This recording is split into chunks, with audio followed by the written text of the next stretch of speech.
میں فرحان اور آپ دیکھ رہے ہیں انڈین میڈیا بک۔ مسعود عبد القادر صاحب ہمارے ساتھ ہیں جو محاذ سے جڑے ہوئے ہیں، تو آج ان سے بات کریں گے کہ کرناٹکا میں جو مسلمانوں کے ساتھ حالات چل رہے ہیں اسی کے بارے میں۔ مسعود بھائی بہت بہت شکریہ اسٹوڈیو آنے کے لیے۔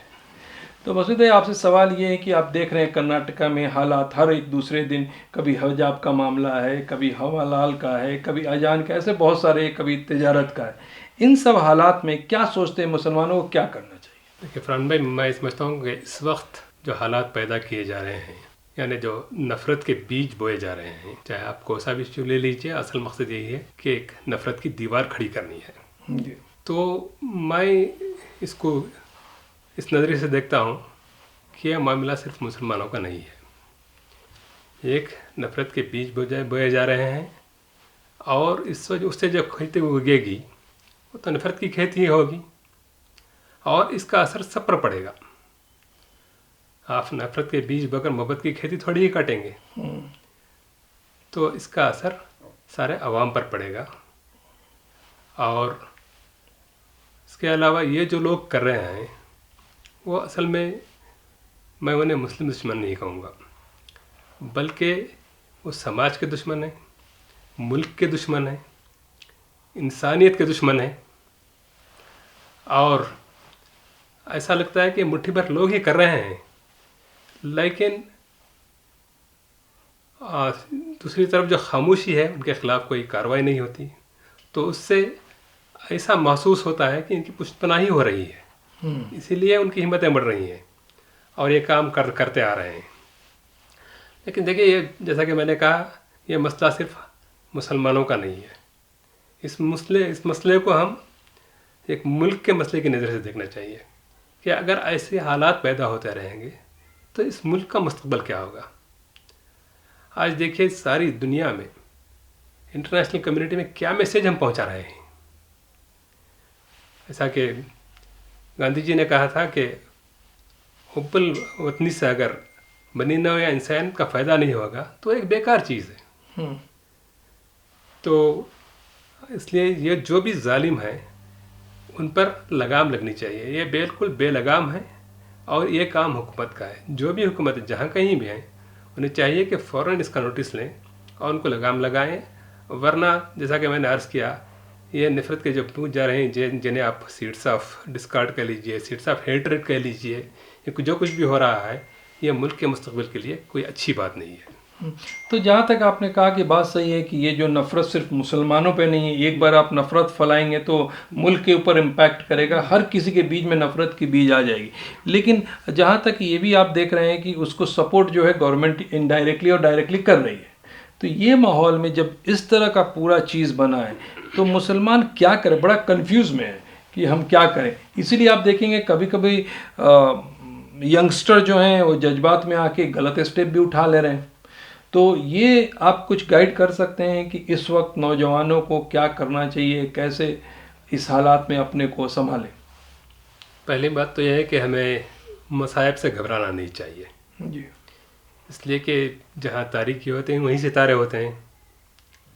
اندھیروں سے ڈرے کیوں دل ہمارا، بہت روشن ہے مستقبل ہمارا۔ لیکن ہمیں بس اس وقت کام کرنے کی ضرورت ہے، ہمیں باعمل ہونا چاہیے۔ باعمل سے مراد ہر چیز کا ایک نوٹس لینا چاہیے، اور اس کے مطابق جیسا کہ کسی شاعر نے کہا کہ یہاں کوتاہی یہ ذوق عمل ہے خود گرفتاری، جہاں بازو سمیٹتے ہیں وہیں صیاد ہوتا ہے۔ تو ہمیں بازو سمیٹ کر بیٹھنے سے کام نہیں چلے گا، اس کے لیے اس تعلق سے ہمیں غور و فکر کرنا چاہیے کہ ہم کیا کریں، لیکن مصائب سے گھبرانا نہیں ہے۔ اس لیے کہ مسائل، جیسا کہ کسی نے کہا ہے کہ مسئلے زندہ قوموں کی پہچان ہیں، مردہ قوموں کے کوئی مسائل نہیں۔ تو یہ مسائل تو آتے رہیں گے، لیکن اس کا مطلب یہ نہیں ہے کہ مصائب سے گھبرائیں یا اس میں الجھ جائیں اور اس کو مزید الجھائیں یا اس پر ایسے ریاکٹ کریں کہ اس سے خود کا نقصان ہو۔ یہ ہرگز نہیں ہونی چاہیے۔ نفرت سے کم نہیں ہوتی، نفرت محبت سے کم ہوتی ہے۔ اس لیے ہم جہاں تک ہو سکتے ہیں، اور اس کا دوسرا مطلب یہ نہیں ہے کہ ظالموں کو ایسے ہی چھوڑ دیا جائے۔ حضرت عمر رضی اللہ تعالیٰ نے غالباً قول ہے کہ اگر ظالموں کو معاف کیا جائے تو وہ مظلوموں پر ظلم ہوگا۔ تو ظالموں کو کیفر کردار پہنچانے کی جن کی ذمہ داری ہے ان کو یہ کرنا چاہیے، ان تک ہمیں یہ بات بہت زور و شور تک سے پہنچانی چاہیے کہ یہ جو کچھ بھی ہو رہا ہے یہ ملک ریاست جہاں کہیں بھی ہو رہا ہے اس کے مستقبل کے لیے خطرے والی بات ہے. اس میں تمام ملوث ہو جائیں گے. تو میں کہ ملت کو ایک ایسا اسٹینڈ لینا چاہیے کہ کسی بھی طرح کا کوئی جذبات میں آ کر کوئی ایسا کام نہ کریں جس سے خود کا نقصان ہو. اور ساتھ ہی جہاں کہیں بھی ایسے مسائل پیدا ہوتے ہیں تو ایک تو ہمارے پاس رجوع اللہ والی بات ہے، وہ تو ہونا ہی چاہیے. اور ساتھ ہی جو ملت کے سربراہ لوگ ہیں ان تک یہ باتیں پہنچنی چاہیے. اس پر غور و فکر کر کے کوئی لاہ عمل تیار ہونا چاہیے. اور جذبات میں آ کر کوئی ایسا کام کرنے سے گریز کرنا چاہیے کہ جیسا کہ اس سے پہلے بھی ہو چکا ہے کہیں کہیں کہ اس سے ہمارا نقصان ہوا ہے. اور ساتھ ہی ساتھ دیکھیے کہا یہ جاتا ہے کہ کوئی قانون اپنے ہاتھ میں لانا ہے. بالکل صحیح ہے، لا اینڈ آرڈر کی ایک بات ہوتی ہے، قانون اپنے ہاتھ میں لانا ہے. اور دوسری طرف وہ قانون کے محافظوں کو بھی چاہیے کہ کوئی ایسا ماحول پیدا کریں کہ کوئی قانون اپنے ہاتھ میں نہ لے.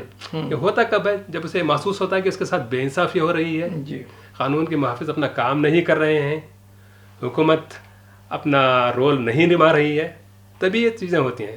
تو ان کو بھی چاہیے کہ ایسا کوئی کام نہ ہونے دیں، ایسی کوئی بات نہ ہونے پائے جس سے کوئی قانون اپنے ہاتھ میں لے. بھائی بالکل ہمیں اس معاملے میں کلیئر ہیں کہ کسی کو بھی کسی بھی معاملے میں قانون کو اپنے ہاتھ میں نہیں لینا چاہیے. اور لیکن بالعموم یہ دیکھا گیا ہے، عام بات کہہ رہا ہوں میں، کہ ایک طرح کا ایک دوہرا معیار اپنایا جاتا ہے کہ کبھی غلطی کہیں سے ہوتی ہے تو اس کے خلاف فوری کارروائی ہوتی ہے، کہیں دوسری جگہ جو ہے بالکل انہیں چھوٹ دی جاتی ہے. اور غلطی کرنے والوں میں بڑے بڑے لوگ ہوتے ہیں، صاحب اقتدار لوگ ہوتے ہیں. تو اور بالکل انہیں ایسا محسوس ہوتا ہے کہ انہوں نے کچھ کیا ہی نہیں اور ان کے خلاف کوئی کارروائی نہیں ہوتی. تو یہ دوہرا معیار کی وجہ سے بھی معاملات بگڑتے ہیں، حالات بگڑتے ہیں. تو اس کا خیال بھی حکومت کو کرنا چاہیے. اور ملت اپنی جگہ اس کے لیے ایک لاہ عمل ایسا تیار ہو کہ جہاں کہیں بھی ایسی کوئی بات ہو فوراً اس کا نوٹس لیں اور ایک صحیح رہنمائی دیں، چاہے نوجوان ہو یا دوسرے ہوں. نوجوانوں کا کردار جو ہے بہت ہی اہم ہوتا ہے. اگر نوجوان چاہیں تو بہت کچھ کر سکتے ہیں. جیسا کہ قلم اقبال رحمہ اللہ نے کہا ہے کہ خوابی روح جب بیدار ہوتی ہے جوانوں میں، نظر آتی ہے ان کو اپنی منزل آسمانوں میں. تو یہ کردار نوجوانوں کو آنا چاہیے. ایسا نہیں کہ کیا کریں وہ میدان کارزار میں آئے وہ قوم کیا جس کا نہ جوان آئینہ خانے میں رہ گیا. لیکن اس لیے میں کہہ رہا ہوں کہ نوجوانوں کا ایک اپنا رول ہے، ایک بڑی طاقت ہے. اور میں سمجھتا ہوں کہ ان کی اگر صحیح رہنمائی ہوئی اور وقت پر انہیں ڈائریکشن دیا گیا تو میں سمجھتا ہوں اس کا فائدہ بھی ہو سکتا ہے اور یہ کام ہونا چاہیے. اور اس کام کرنے کے لیے ملت کے، جیسا کہ میں نے عرض کیا، جو لوگ ملت کی رہنمائی کرنے والے ہیں یا ملت کو کوئی ڈائریکشن دینے کی صلاحیت رکھتے ہیں، ایسے لوگوں کو آگے بڑھنا چاہیے اور ان کو سنبھالنا چاہیے. دیکھیے اب نیکسٹ ایئر الیکشن بھی آئے گا، تو اس الیکشن میں آپ کے آرگنائزیشن کا کیا رول رہے گا؟ کیونکہ لوگوں کو امید ہے، لوگ تھک گئے ہیں. ایک تو اس ٹائپ کے ہیٹریٹ چل رہے ہیں اور دوسرا مہنگائی بھی بہت زیادہ ہے. تو لوگوں کو یہ صرف مسلمانوں کی بات نہیں ہے، عام جنتا کے اندر ہے.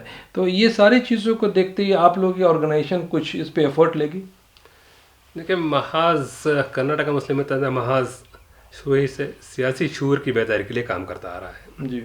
اس میں سب سے اہم ترین بات یہ ہے کہ جمہوریت میں ووٹ کی اہمیت کیا ہے، اس کو لوگوں تک ہمیں پہنچانا ہے. تو ہر ایک کو سب سے پہلے یہ کرنا چاہیے کہ اپنا نام جو ہے ووٹرس لسٹ میں داخل کرانا ہے. انشاءاللہ محاذ کی طرف سے کام شروع ہو گیا. ہم یہ ڈرائیو کر رہے ہیں، بتا رہے ہیں لوگوں کو کہ جن کی عمر 18 سال کی ہو چکی ہے انہیں اپنا نام فوری ووٹرس لسٹ میں درج کرانا چاہیے، پہلا کام، تاکہ وہ ووٹر بن جائیں پہلے. اس کے بعد اپنے حق رائے دہی یعنی ووٹ کا استعمال کریں. یہ ایک ووٹ بھی ضائع نہ ہونے دیں. یہ آپ کا اپنا حق ہے، جمہوری حق ہے. تو ہر ایک کو اپنا ووٹ ڈالنا چاہیے. اور ووٹ کسے ڈالیں یہ ایک بات ہے. تو ایسے وقت میں جو آپ خود جج کر سکتے ہیں کہ جو ہمارے لیے اسمالات ہماری ریاست کے لیے، ریاست کے عوام کے لیے جو پیسفل ایٹماسفیئر مہیا کریں گے، جہاں کی معیشت پر توجہ دیں گے. لیکن معاشیات کی حالت بہت ہی خراب ہو چکی ہے. دن بدن قرضہ بڑھتے جا رہا ہے،